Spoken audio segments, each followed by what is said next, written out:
السلام علیکم ناظرین، میں ہوں آپ کا میزبان ایم اے رضا اور آپ دیکھ رہے ہیں ٹی پی نیوز۔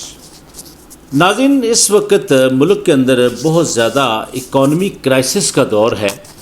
اور حکومتیں جو بدل رہی ہیں یا پچھلی ہوں یا موجودہ ہوں، ان کا کیا کردار ہے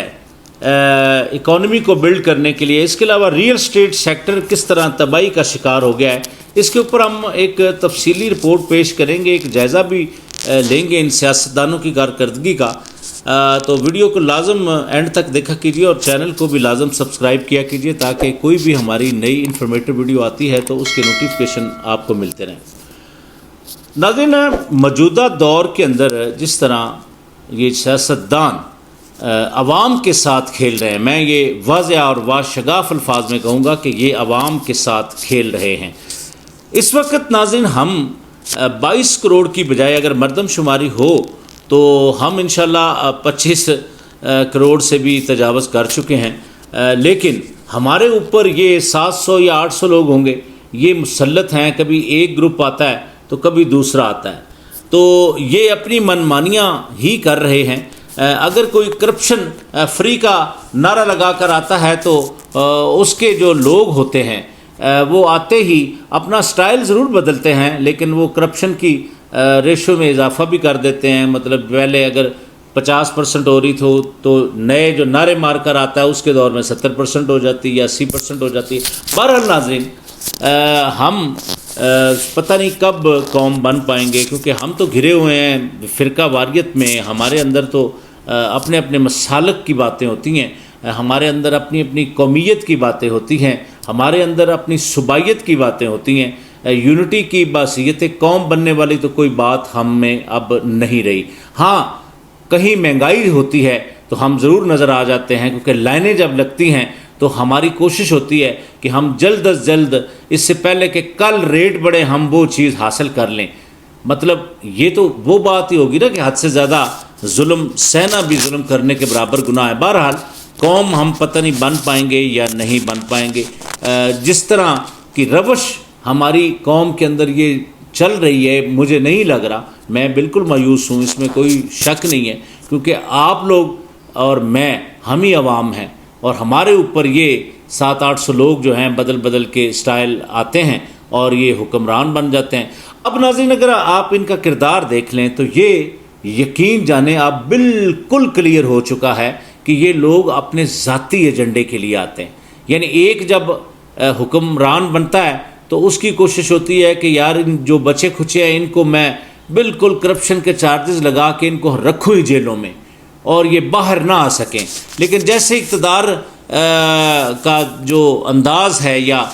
وہ جیسے چرخی گھومتی ہے تو وہ اقتدار بدلتا ہے، تو وہ جب اقتدار میں آ جاتا ہے جس کے اوپر ظلم ہو رہا ہوتا ہے بقول اس کے، تو وہ آ کے وہ بھی یہی کام کرتا ہے۔ اب صرف بات یہاں تک نہیں ختم ہوتی، اب ان کے حوصلے، ان 700-800 لوگوں کے حوصلے اس قدر بلند ہو چکے ہیں کہ ملکی سالمیتی ادارے جو ہیں ان کو انہوں نے کھلم کھلا نیشنل چینل کے اوپر بیٹھ کر تنقید کا نشانہ بنانا شروع کر دیا ہے۔ یعنی ان کو کوئی پوچھنے والا نہیں۔ جن ماؤں کے بیٹے سرحدوں کے اوپر شہید ہوتے ہیں، آپ سکون کی میٹھی نیند سوتے ہیں، ہمارے ملکی سالمیتی ادارے کہ وہ جوان بڑی قلیل سی تنخواہوں کے اوپر اپنی جانیں محض اپنے وطن عزیز کے لیے اور اپنی قوم کے لیے پیش کرتے ہیں، ان کو خراج تحسین پیش کرنے کی بجائے ان کے اوپر تنقید کے نشتر اب یہ مارنا شروع ہو گئے ہیں، جو کہ انتہائی قابل افسوس عمل ہے۔ اگر جمہوریت اس کو کہتے ہیں تو یہ میں سمجھتا ہوں یہ جمہوریت نہیں، یہ پتہ نہیں کچھ اور ہی ہے۔ بہرحال ان لوگوں کو اس لیول پر باتیں کرتے ہوئے یہ بھی شرم نہیں آتی کہ ہمسایہ ملک جو کہ ہمارا ہمسایہ ضرور ہے لیکن ہمیشہ اس نے دشمنی کی ہے ہمارے ساتھ، کیا وہ ہنس نہیں رہا ہوتا جب آپ اپنے افسران کے اوپر تنقید کرتے ہیں، اپنے شہداء کے اوپر تنقید کرتے ہیں؟ کوئی شہید ہوتا ہے تو بھلے اس کی فیملی پراؤڈ ہوتی ہے، لیکن حقیقت تو یہ ہے کہ شہادت کا رتبہ اپنی جگہ پر ہے، لیکن ایک فیملی کا سربراہ جب چلا جاتا ہے تو یہ وہی لوگ سمجھ سکتے ہیں جن کی فیملی کے سربراہ دنیا سے چلے جاتے ہیں۔ بہرحال ان شہداء کو میں سلام پیش کرتا ہوں جنہوں نے سیلاب زدگان کی مدد کرتے ہوئے اپنی جانوں کے نذرانے پیش کیے، تو ان سیاست دانوں کو جو اپنے ذاتی ایجنڈے پر کام کرنے کے لیے آئے ہیں، ان کو شرم حیا آنی چاہیے کہ ہم اپنے ملکی سالمیتی اداروں کو اپنی گھٹیا اور تھرڈ کلاس سیاست کے اندر نہ کھینچیں۔ بہرحال ناظرین، ان سیاست دانوں کی اس رسہ کشی کی وجہ سے اکانومی آپ کی بالکل نچلی سطح پر چلی گئی ہے۔ یہ جو انٹلیکچول یا یہ جو دانشور یا یہ جو بڑے اپنے آپ میں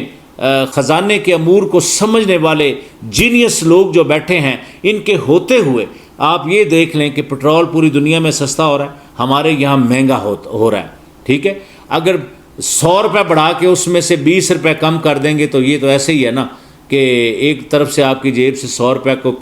جیب کاٹ لے اور اس میں واپس 20 روپے ڈال دے، تو یہ تو کوئی اس کا فائدہ نہیں ہے۔ پھر ڈالر کے اندر انسٹیبلٹی،